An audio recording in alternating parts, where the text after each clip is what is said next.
AITA for keeping the $64 million lottery ticket my parents gave me as an insult? When the ticket was worth $5, it was mine. When it became worth $64 million, everybody suddenly remembered the word family.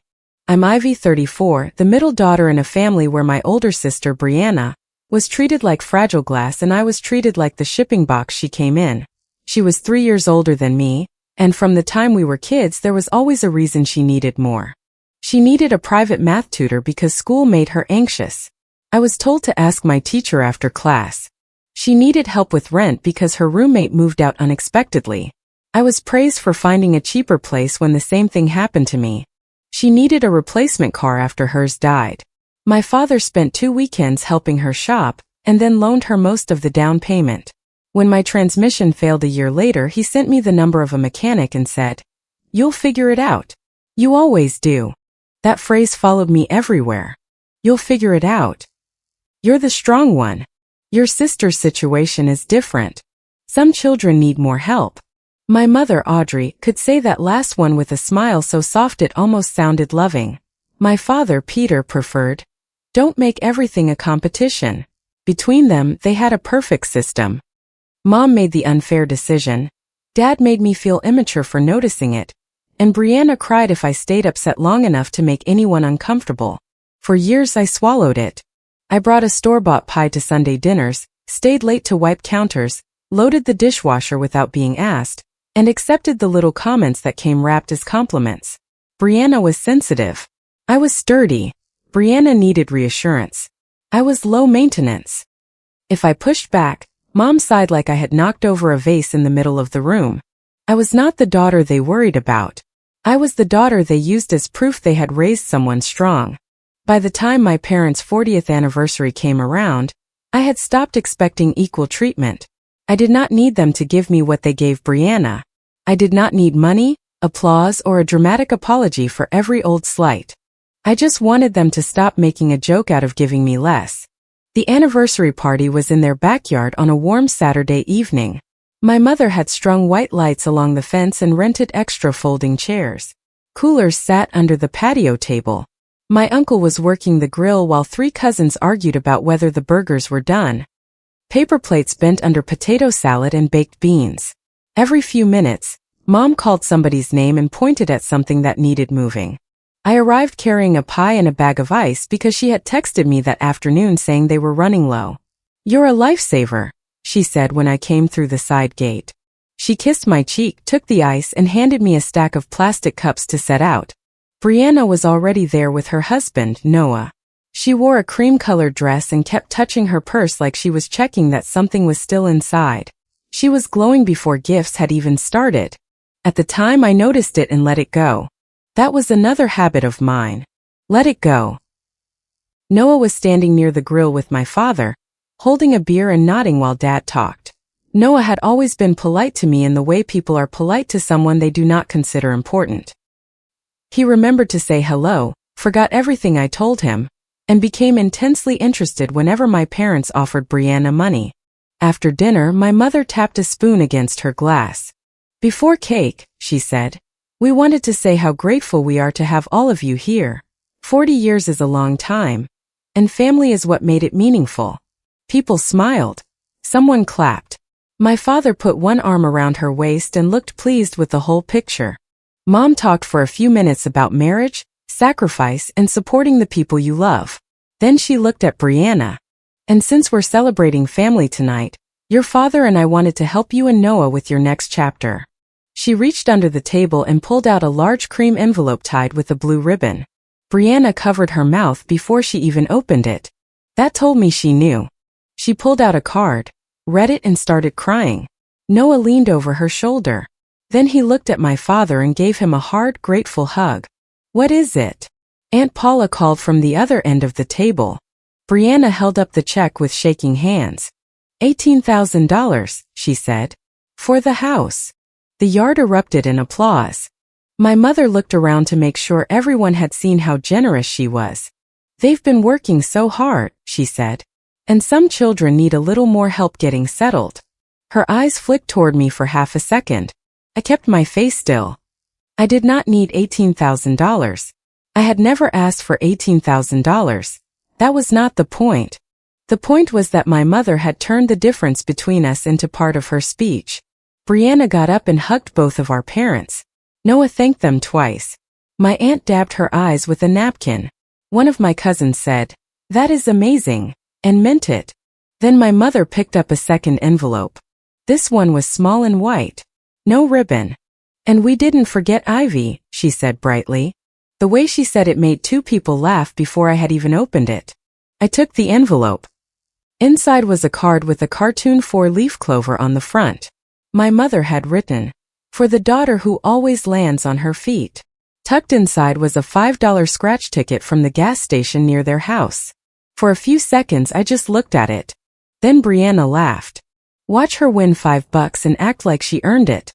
Noah smirked into his drink. A few relatives chuckled. Not everybody. Leah, my cousin, looked down at her plate. Aunt Paula made a small sound that might have been a warning, but she did not actually say anything. My father smiled at me like we were sharing a harmless joke. "Your mother thought it was cute," he said. I folded the card, slid it back into the envelope and looked at Mom. "Thank you," I said. The laughter faded because I had not given them the reaction they wanted. Mom tilted her head. "That's it. What else should I say?" "Oh, Ivy." She sighed. "Please don't make a face. Tonight is supposed to be happy." There it was. The room had not become uncomfortable because they embarrassed me. It had become uncomfortable because I failed to make the embarrassment look fun. I stood up and started collecting empty plates. "You don't have to do that," Leah murmured when I passed her. "I know." I carried the plates inside anyway. I rinsed them, stacked them beside the sink, and waited until the pressure behind my eyes eased. I stayed another 20 minutes. I helped bring out the cake. I hugged my parents goodbye. I told Brianna I hoped the closing went smoothly. Then I left. The envelope sat on the passenger seat while I drove home. At the first red light, I looked at it and felt the humiliation finally settle in. I was not angry that Brianna got money. I was angry that my parents had made a public performance out of giving me something worthless and expected me to help sell it as affection. I thought about throwing the ticket away. Instead, I took it inside. It was nearly midnight when I remembered it. I had changed clothes, washed my face, and was standing in the kitchen drinking water when I saw the envelope beside my keys. I almost left it there. Then I thought, fine. Let's see if I earn $5. I used a quarter from the junk drawer and scratched the silver coating over the numbers. I was not paying close attention at first. The first row meant nothing to me. Then I uncovered a symbol that matched the legend at the bottom. I read the instructions. Then I read them again. I scratched the prize box underneath. $64 million. I stared at it until the numbers stopped looking like numbers. My first thought was that I had misunderstood the game. My second was that the ticket had to be defective. My third was that someone had printed a fake ticket as part of the joke. I checked the front. I checked the back. I pulled up the lottery's official game instructions and compared every symbol one by one. My hand started shaking so badly that I had to set the ticket down. I kept looking for the part that would make it a joke again. There was no confetti, no music, no sudden feeling that my life had changed. There was only the hum of the refrigerator and a $5 piece of cardboard on my counter that appeared to be worth $64 million. I did not call my parents. That decision saved me more than the ticket did. I took time-stamped photographs of the front and back. Then I signed my name in the space provided on the back, just as the official instructions said. I put the ticket inside a plastic sleeve, placed it in a fireproof document box, and slid the box into the back of my closet. I did not sleep. The next morning, I drove to the gas station where it had been purchased. I chose a time when the store was mostly empty. My heart pounded so hard when I put the ticket under the scanner that I could hear my pulse in my ears. The screen did not flash the amount. It displayed a message telling me the prize had to be claimed through the lottery office. The machine printed a narrow paper slip with a claim instruction number. That small boring slip made the whole thing feel real. The cashier looked over when she heard the printer. "Big one?" she asked. "I don't know yet," I said. I took the ticket and left before my voice gave me away. In the parking lot, I called an attorney whose name I had found through a referral service. I did not tell the receptionist the amount. I said I had a potentially significant lottery ticket and needed immediate advice before making a claim. By that afternoon, the ticket was no longer in my closet. It was in secure storage arranged through the attorney's office, with copies of the photographs, the scanner slip, and a written timeline of when I received and signed it. The attorney's first advice was simple. Do not promise anyone anything. Do not sign anything anyone gives you. Do not discuss the amount until we confirm the claim process. That sounded obvious. 3 days later, it sounded prophetic. I met with a financial advisor who worked with sudden wealth clients. We talked about withholding, payout options, privacy, debt security, and the fact that a jackpot amount on a ticket is not the same as the amount that eventually reaches your account. Nobody handed me a mountain of cash. Nobody gave me a black credit card. There were forms, identity checks, appointments, and instructions not to publicize the win while the paperwork was underway. The professionals were calm. That helped me stay calm. What I did not know was that someone had seen me at the gas station. A distant cousin named Eric had stopped for coffee while I was at the scanner. He saw me leave looking pale and apparently heard the cashier say something about a claim office. He mentioned it to his mother. His mother called Aunt Paula. Paula called my mother. In my family, information travels faster when it smells like money. The first call came from Mom at 4:12 that afternoon. I let it go to voicemail. Her voice was warm and almost playful. Hi, honey. Paula heard the funniest rumor. Something about that little scratcher? Call me back. Your father and I are dying to know. Peter called 8 minutes later. Ivy, call your mother. She's worked up. Brianna called next. Then Noah.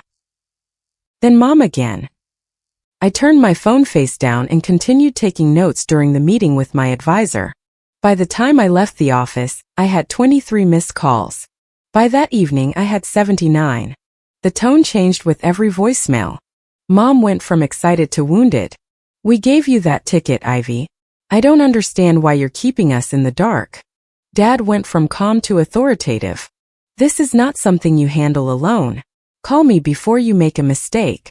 Brianna cried. I know you think Mom and Dad favor me, but please don't use this to punish everybody. Noah sounded like he was scheduling a roof repair. We need to sit down and discuss allocations before taxes complicate things. Not one of them asked whether I was okay. They asked what I was planning to do with the money. That night, on my attorney's advice, I sent one email to all 4 of them. I wrote, I will not discuss the ticket or any potential winnings by phone. Any questions involving ownership, distribution, or repayment must be sent in writing. I have made no promises to anyone. Please stop calling repeatedly. Mom replied within 4 minutes. This is not how family behaves. We gave you a blessing and blessings are meant to be shared. Dad replied underneath her. The ticket was purchased with family money. No one is saying you should receive nothing, but a prize of this size changes the nature of the gift. That sentence made me sit back in my chair. Changes the nature of the gift. When it was $5, it was a joke addressed to me by name. When it became valuable, ownership became philosophical. Brianna joined the thread. Ivy, you have always resented the help I received. Mom and Dad supported you too, even if you refused to admit it. Please do not turn this into revenge. I typed 3 different responses and deleted all of them. Then I wrote, put any claim you believe you have in writing. I will forward it to counsel. The ticket was a joke until I asked them to put their demands in writing. The next morning, Dad sent a longer email. He said there may have been an envelope mix-up at the party. According to him, the scratch ticket could have been intended for Brianna, while my card had been placed with it by mistake. I read that paragraph 6 times. Nobody had mentioned a mix-up when the prize was $5. I replied with one sentence. Please explain why a ticket intended for Brianna was inside a card addressed to me and handed directly to me in front of 20 witnesses. Mom responded instead of Dad. Your father is only saying we should be fair. You are making this uglier than it has to be. Brianna sent me a separate message. You know I need this more than you do. I did not answer. That afternoon, my mother sent an email to nearly every adult relative whose address she had. The subject line was family heartbreak. It was polished, emotional, and long enough to make her sound thoughtful. She wrote that she and my father were heartbroken, that I had chosen money over family. She said they had bought the ticket with love and never imagined I would treat a family gift as a weapon. She said I had refused to acknowledge that the win was a shared blessing. She implied I had manipulated the claim process before anyone else could understand what had happened. She did not mention the $18,000 check. She did not mention Brianna's joke. She did not mention the card. She did not mention that I had been the one handed the ticket. My mother did not call me selfish privately. She put it in writing and invited witnesses. The messages began within an hour. An uncle told me my parents deserved at least half because they bought it. A cousin said I could keep $10 million and still give Brianna enough to finish buying her house.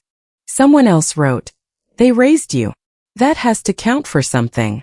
Apparently, being raised by your parents becomes an invoice once you stop being easy to control. Aunt Paula called and left a voicemail. "Ivy, I understand you're hurt, but this is still family. Your mother is beside herself. Maybe you're being too sensitive because of the history with Brianna. Call me before this gets worse." I listened to it twice. Then I opened a new email and started writing the response I had wanted to send for 20 years. It was brutal. It was detailed. It was also exactly the kind of message my family would have used to prove I was unstable. Before I could send it, Leah texted me, "Do not reply while angry." A second message came right after. "Save everything. Make a timeline before they make one for you." I called her. She did not ask how much money I was getting. She did not ask what I planned to buy. She asked, "Are you safe?" That almost made me cry. "I think so." "Do your parents know where the ticket is?" "No." "Good. Back up the emails. Download the voicemails. Screenshot the texts with the dates visible. You sound like my attorney. Your attorney is probably smarter than me, but I know your mother." I laughed once even though nothing was funny. Leah lowered her voice. "Do not be the loudest person, Ivy. Be the person with the cleanest proof." So that was what I did. I exported every email as a PDF. I saved the voicemails as audio files and backed them up in 2 places. I photographed the original card and envelope. I wrote down the order of every call, message, and accusation. Once I stopped trying to defend myself emotionally, the pattern became easier to see. The story changed each time the first version stopped working. First, the ticket was a family blessing. Then it was purchased with family money. Then it was meant for Brianna. Then I had somehow stolen the chance to discuss it. They were not asking me to be generous. They were building a version of events where I had taken something that had never belonged to me. A week after the party, Brianna cornered me outside Aunt Paula's house. Paula had invited several relatives over for coffee in what she called an attempt to lower the temperature. I had gone because Leah was there and because my attorney had said I did not need to hide, only avoid discussing money without documentation.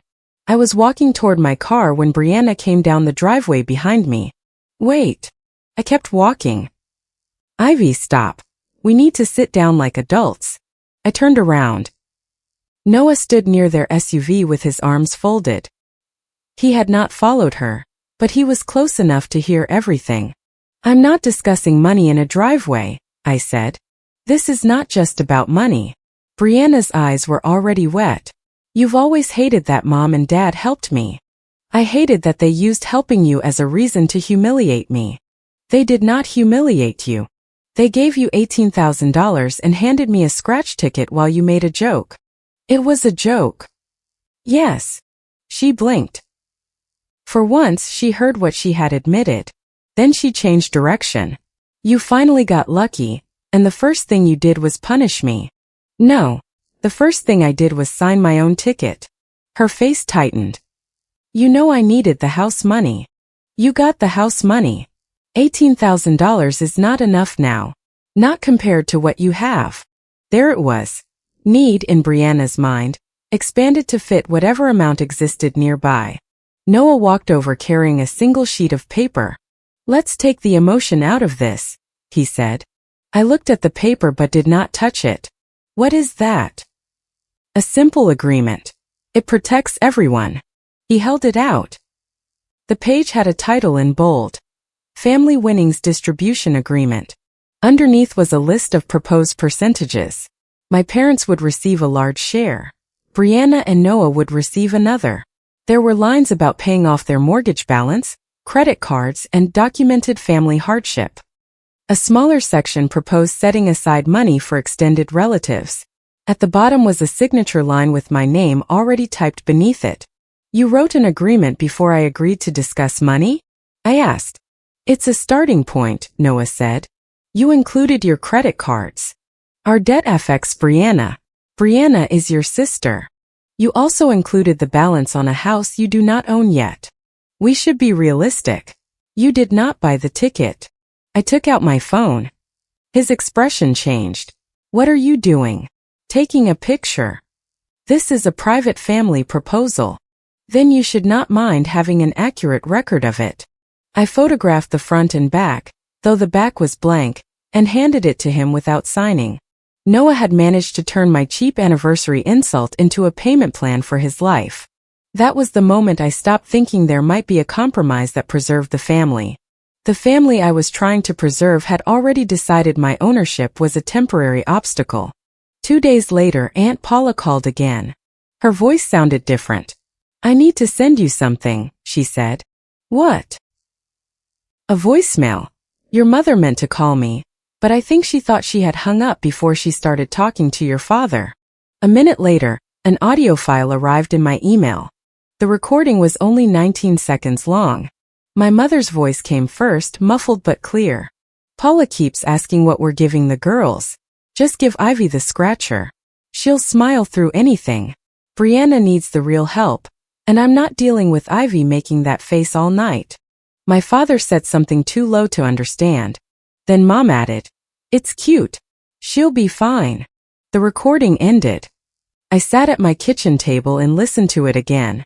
For years, I had wondered whether I was imagining the calculation behind their choices, whether I was unfairly assigning intention to carelessness, whether my mother genuinely believed I needed less.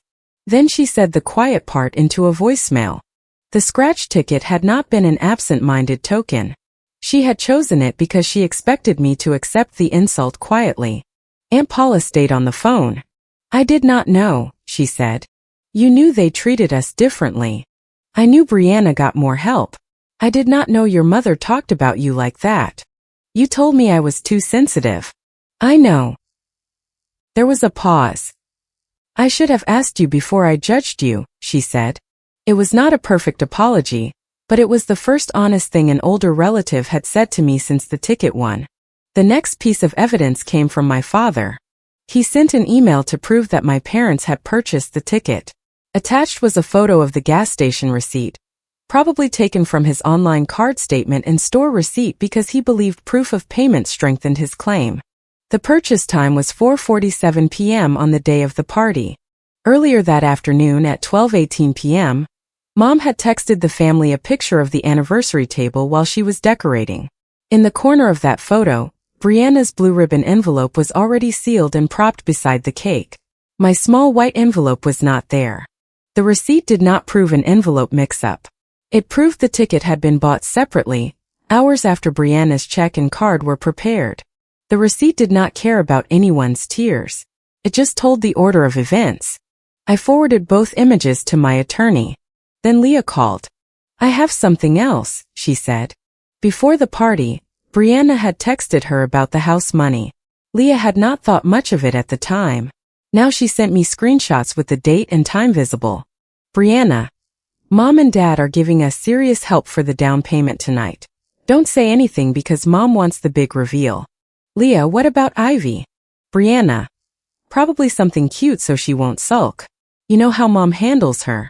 Leah, that sounds mean. Brianna, Ivy will be fine. She always is. I stared at the last line. It was not just my mother's phrase. It was the family rule. Ivy will be fine. Brianna had known she was getting serious money. She had known I was getting a token. She had called it cute before I ever opened it. She did not just benefit from the joke. She RSVP'd to it. The final proof arrived by accident. Aunt Paula forwarded me an email chain after my father copied her on a message about restoring family unity. Buried below the newest message was a reply Peter had sent to Mom and Noah after the first round of calls. We need to keep saying the ticket was intended for Brianna. Otherwise Ivy will hide behind technical ownership and refuse a reasonable split. I read it once. Then I read it aloud to my attorney. My father had not been confused. He had been rehearsing. With my attorney's help, I sent certified letters to Audrey, Peter, Brianna, and Noah.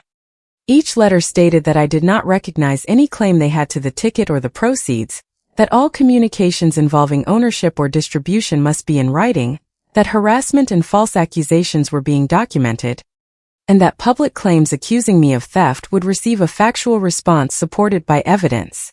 The letters were not emotional. They did not explain my childhood. They did not argue about who was loved more. I did not write a speech. I wrote boundaries they had to sign for. Delivery confirmation showed all 4 letters had been received by noon the following day. Mom called anyway.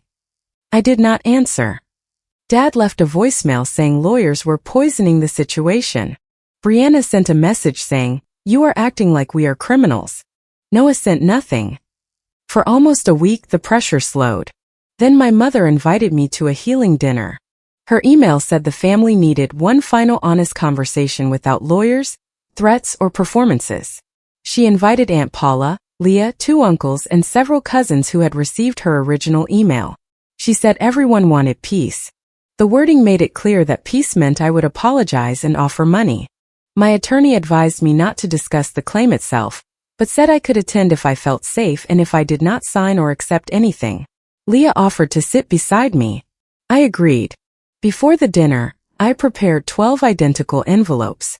Each contained printed copies of the card, the receipt, the time-stamped party photo, Brianna's messages, Noah's agreement, and Peter's email. I also created a timeline with links to the original voicemail and full email threads. I drafted one email to everyone attending and left it unsent. They thought the dinner was a trap for me. I treated it like a hearing they had accidentally scheduled. The dinner was at my parents' house on a Sunday. Mom had made roast chicken, green beans, mashed potatoes, and a pie she knew I liked. That was her style. She could be planning an ambush and still make sure the table looked warm. When I arrived, conversation stopped for half a second. Leah moved her purse from the chair beside her so I could sit down. Brianna was across from me. Her eyes were swollen. Noah sat close enough that their shoulders touched. My father remained standing at the head of the table until everyone was seated. Nobody ate much. Mom began before the food had finished being passed. "We are here because this family is breaking apart," she said. "And I never thought money would do that to us." I set my fork down. She looked at me. "Ivy, we raised you better than this. You raised me to stand on my own," I said. I finally listened. My father exhaled through his nose. "Let's not turn this into a spectacle. You invited 12 people. This is family." "So were the people Mom emailed." Brianna pressed a napkin to her mouth. "Can we not do this?" she whispered. Noah put one hand on her shoulder. Mom continued, "No one is trying to take anything from you. We are asking you to recognize that a prize this large cannot reasonably belong to one person when it came from a family gift." Dad nodded. "A prize that large changes the nature of the gift," he said. "No," I said. "It changes how badly you want it back." One of my uncles shifted in his chair. Brianna started crying. "You have always hated that they loved me more." The room went still. Mom turned toward her. "Brianna." "No, it's true," she said. She looked at me. "You have hated me since we were kids. Every time they helped me, you acted like I stole something from you. I did not steal the house money from you. You're punishing me now because you finally can. I am refusing to pay you. That is the same thing to you?" Leah asked quietly. Brianna ignored her. Noah leaned forward, using the calm voice he used when he wanted to sound like the only adult in the room. "This is exactly why we proposed an agreement. It takes emotion out of the process and prevents long-term resentment." I looked at him. "You included your credit card debt." His jaw tightened. "That debt affects your sister." Aunt Paula raised one hand. "Everyone needs to slow down." She looked at me with a tired expression. "Ivy, I understand why you're angry. I do. But can't you just be generous? That was the pivot. The whole room waited for me to fold or explode. I did neither. Generosity is not the same as paying ransom on a lie, I said. I reached into the bag beside my chair and placed the envelopes on the table. Then I picked up my phone and sent the email. Phones began buzzing around the room. You all got the story where I became greedy overnight, I said. Now you're getting the part they left out. My mother's face changed. What did you send? The timeline. Dad's voice sharpened. Ivy. I slid an envelope toward him. I'm not discussing the lottery claim. I'm correcting the accusation that I stole a gift meant for someone else. I opened my copy and held up the photograph of the card. This was handed to me. It has my name inside. It says, "For the daughter who always lands on her feet." If the ticket was meant for Brianna, why was it inside a card addressed to me? Dad said nothing. I placed the gas station receipt beside the time-stamped party photo. The receipt shows the scratch ticket was purchased at 4:47 p.m. Brianna's check and blue envelope were already prepared before 12:18. These were not two similar gifts that got mixed up. The ticket was bought later separately. Mom shook her head. That proves nothing. I went out for last-minute things. It proves Dad's envelope story is false. You're twisting ordinary details. Then let's use your own words. I tapped the audio link in the email. I did not turn the volume all the way up. I did not need to. My mother's voice came through my phone. Just give Ivy the scratcher. She'll smile through anything. Brianna needs the real help, and I'm not dealing with Ivy making that face all night. The recording ended. Nobody moved. The only sound was the refrigerator cycling on in the kitchen. Aunt Paula looked directly at my mother. Audrey, is any of this fake? Mom's cheeks turned red. I was stressed. You know how much I had to do for the party. That is your voice? Paula asked. I never said it wasn't. So you chose the ticket because you thought Ivy would accept being embarrassed. I did not embarrass her. It was supposed to be lighthearted. It was lighthearted when it was worthless, I said. Now you're calling it shared property. Brianna pushed her chair back slightly.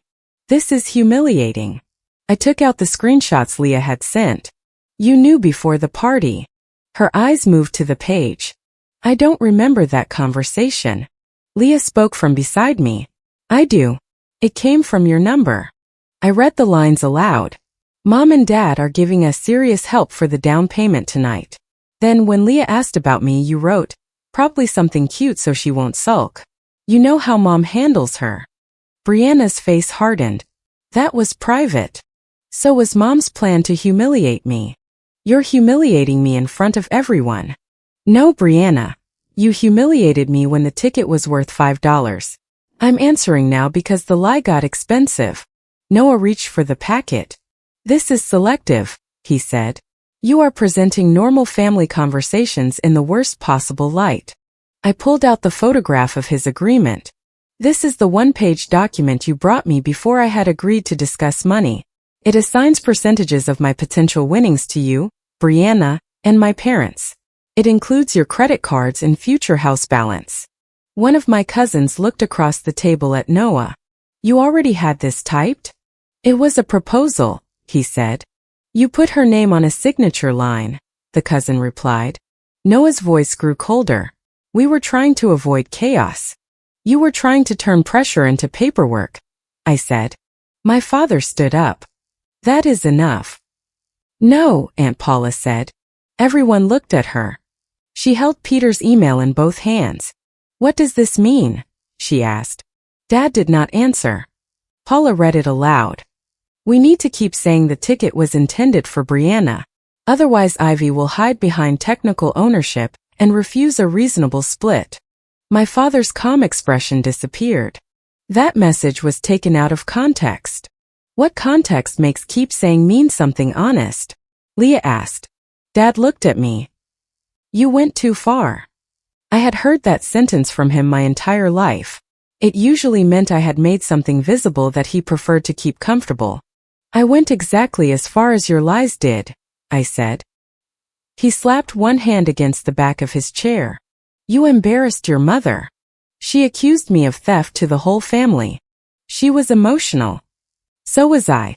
I still managed not to invent a second owner for the ticket. Mom started crying then.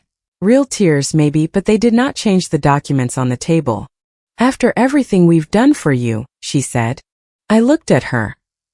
What exactly did you do that gives you ownership of a gift you handed me? We raised you. You raised Brianna too. Did her $18,000 check become family property after she deposited it? That is different. Why? She needed it. There it was again. Need equals entitlement. Strength equals forfeiture. I closed the packet. The answer is no, I said. Not maybe. Not later. Not after you cry in a different tone. No.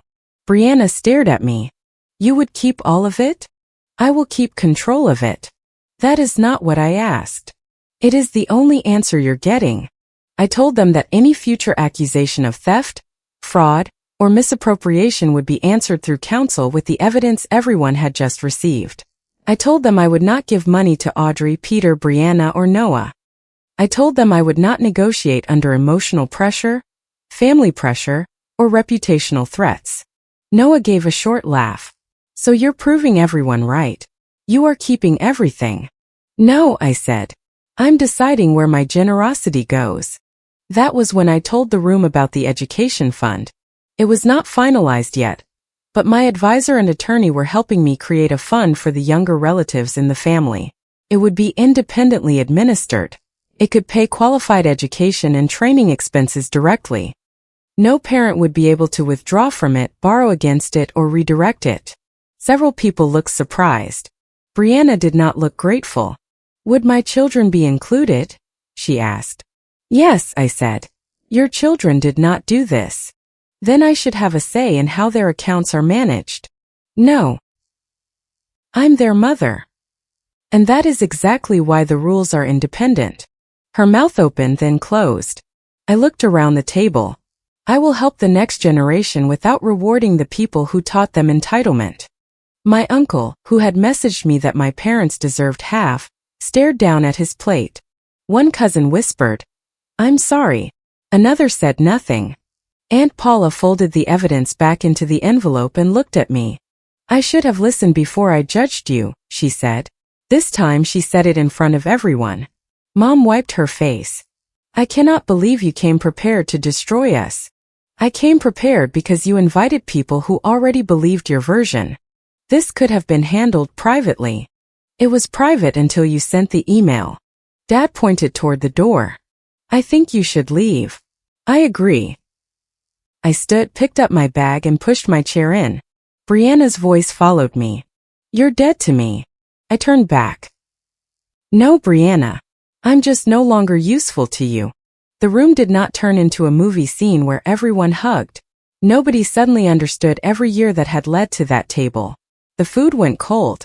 2 relatives left without saying goodbye. Mom shut herself in the kitchen. Dad stood in the doorway with his face tight and pale. Noah began gathering the evidence packets as if he could put the truth back into envelopes. Truth did what it usually does in families like mine. It created consequences. Over the next few weeks, the apologies came privately. My uncle emailed to say he had repeated things he should have verified. A cousin admitted she had assumed my mother's version was accurate because Mom sounded devastated.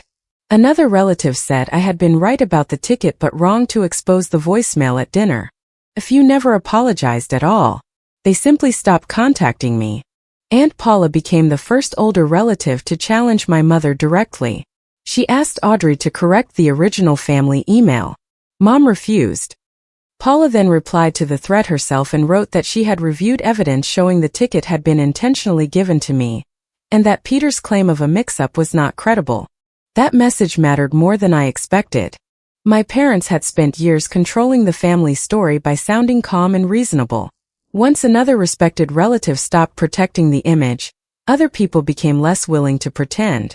Peter was furious with Paula. He said she was taking sides. She told him, "You made it a side when you wrote a false story." Brianna stopped speaking to Leah. Noah sent my attorney one email claiming I had photographed his agreement without permission. My attorney responded that I was preserving a document presented to me for signature. Noah did not write again. The lottery claim continued through the official process. There were identity checks, security conversations, paperwork, tax withholding, and more waiting than anyone imagines when they hear the word jackpot. I chose the payout structure my advisors recommended after reviewing the actual numbers and my long-term goals. I paid off my own obligations, created layers of financial security, and did not buy anything dramatic. I changed my phone number. My parents, Brianna, and Noah received one email address for necessary communication. Anything involving the ticket, money, or accusations went through counsel. Personal messages were filtered into a folder I checked only when I chose to. Winning money did not make me feel safe. Boundaries did. The education fund took months to establish properly. I refused to rush it for appearances. It was administered by professionals, not relatives. Eligible younger family members could use it for college, trade school, certification programs, and certain education-related expenses. Payments went directly to the institutions.